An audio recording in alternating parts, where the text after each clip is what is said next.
Boa noite a você. Começa agora mais um saldo do dia, hoje dia 10 de maio de 2021, segunda-feira.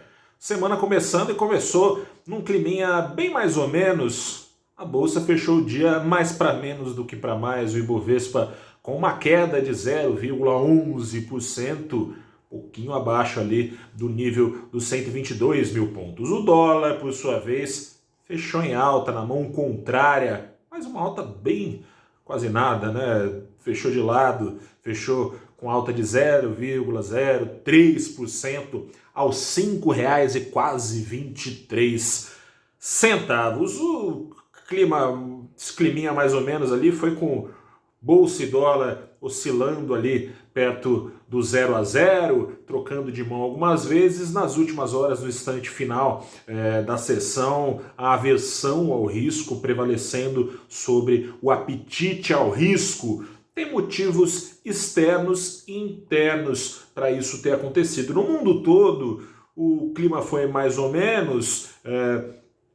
Investidores fizeram alocações táticas, buscando ali ações de vendedoras de commodities, ações de setores que tendem a se beneficiar com a reabertura das economias. Caso aí do setor de turismo aqui no Brasil, esse movimento foi replicado, aliás, CVC hoje foi líder do pregão do Ibovespa, ainda que o Ibovespa tenha caído. Acontece o seguinte, lá fora tem aquele cheirinho de inflação dos Estados Unidos que voltou a dominar as decisões dos investidores nessa semana, na quarta-feira. Sai dado novo de inflação nos Estados Unidos. Recapitulando aqui para quem está por fora dessa discussão, economia americana é um avião, né? Esse ano tem uma perspectiva...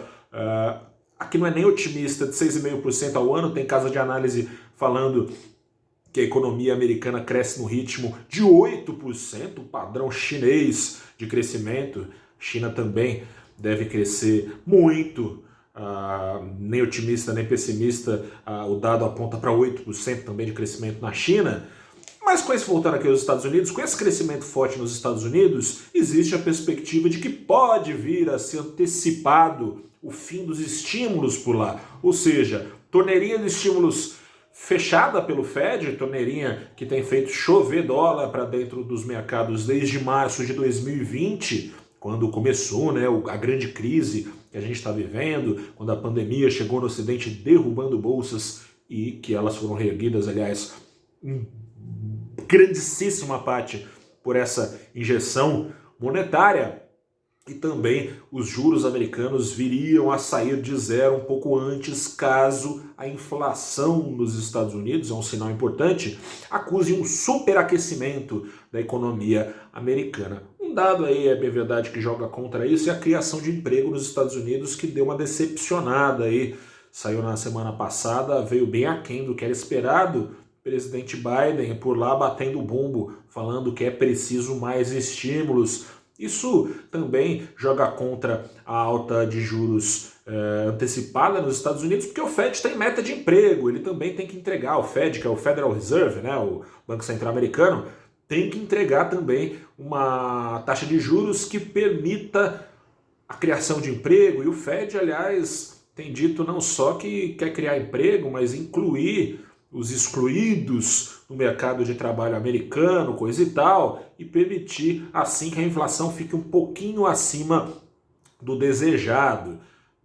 Seja como for, o investidor está ressabiado, está com medo, cautela, privilegiou então ações que, faça chuva ou sol, com a reabertura das economias, vão ser beneficiadas. Esse movimento tático foi replicado aqui no Brasil, com o reforço da cena local, sendo bastante nutridora de incertezas.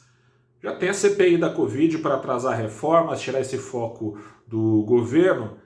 Tem agora o tratoraço, ou bolsolão, ou seja lá como você preferir chamar, esse esquema denunciado em furo de reportagem do Estadão, avisando que o presidente Jair Bolsonaro teria feito um esquemão para um orçamento paralelo, para de forma escamoteada conseguir apoio no Congresso, 3 bilhões de reais de maneira escamoteada ali, destinados a emendas parlamentares, em grande parte destinados à compra de tratores, e por isso tratoraço, tratores superfaturados, bem acima, em alguns casos, do preço médio ali da tabela do governo. De prático, mais um ruído político, né? Com o presidente Jair Bolsonaro já preferindo. Aliás, bom, antes da crise ele já não preferia muito falar de reforma, falava muito mais de coisas que não importam ao mercado, como voto impresso, como armas, essas coisas, enfim. Tendo que se defender e partir para o ataque, como lhe é hábito, fica fora do radar do mercado, do radar do Planalto, portanto, um pouco mais as reformas, enquanto o presidente Jair Bolsonaro deve tentar se defender, talvez falando de coisas também fora do radar das reformas para se defender. Esse é o modus operandi do Planalto, sob a gestão Bolsonaro. Com isso, vai ficando para trás. E o tempo está acabando, né, gente? A gente já está em maio de 2021, são 4 meses aí, 5 meses para ver se alguma coisa anda, porque ano que vem, já no final do ano, eleição antecipada aí, não vai ser muito difícil aprovar alguma coisa. Cautela também do mercado, porque nesta terça-feira tem ata da última reunião do Copom, o Copom que subiu os juros na última quarta-feira em 0,75 para o nível de 3,5% ao ano, os juros de referência aqui no Brasil, e avisou que 0,75 ponto de novo. Nesse patamar serão erguidos os juros na próxima reunião lá para metade da quinzena, na virada da quinzena de junho. Mas ficou no ar uma frase aí que foi adicionada pelos membros do Comitê de Política Monetária do Banco Central. Segue, e aí teve repeteco também, nos planos do Banco Central não subir os juros a ponto deles ficarem em patamares não estimulativos, ou seja, a passarem a desestimular o crescimento da economia. Porém, esse plano de voo agora, o Banco Central fez questão de dizer que não tem compromisso com ele caso a pressão inflacionária exija juros mais altos, ou seja, tem dúvida aí, né? Vamos ver se esse documento em maiores detalhes, em textos mais prolixos do que aquele divulgado no comunicado da última quarta-feira, vamos ver se o Banco Central dá maiores certezas sobre o que há de vir na política monetária, sobre o que há de vir para a economia brasileira no pós-pandemia, cenário não lá muito agradável, bem mais desagradável que o ritmo recente do mercado aqui no Brasil. Quer saber qual é o rumo? Te convido a assistir o Abrindo os Trabalhos dessa semana, programa aí que eu apresento no Valor Invest, nas nossas redes sociais, YouTube, Twitter, Facebook, toda segunda-feira a partir das 8h30. Você acessa também pelo valorinvest.com. Nessa edição, sobre o Brasil pós-pandemia, conversei com o Héctor Sanches, ele é economista-chefe da Ativa Investimentos, e com o Rodrigo Otávio Marques de Almeida, economista-chefe da Nest Asset.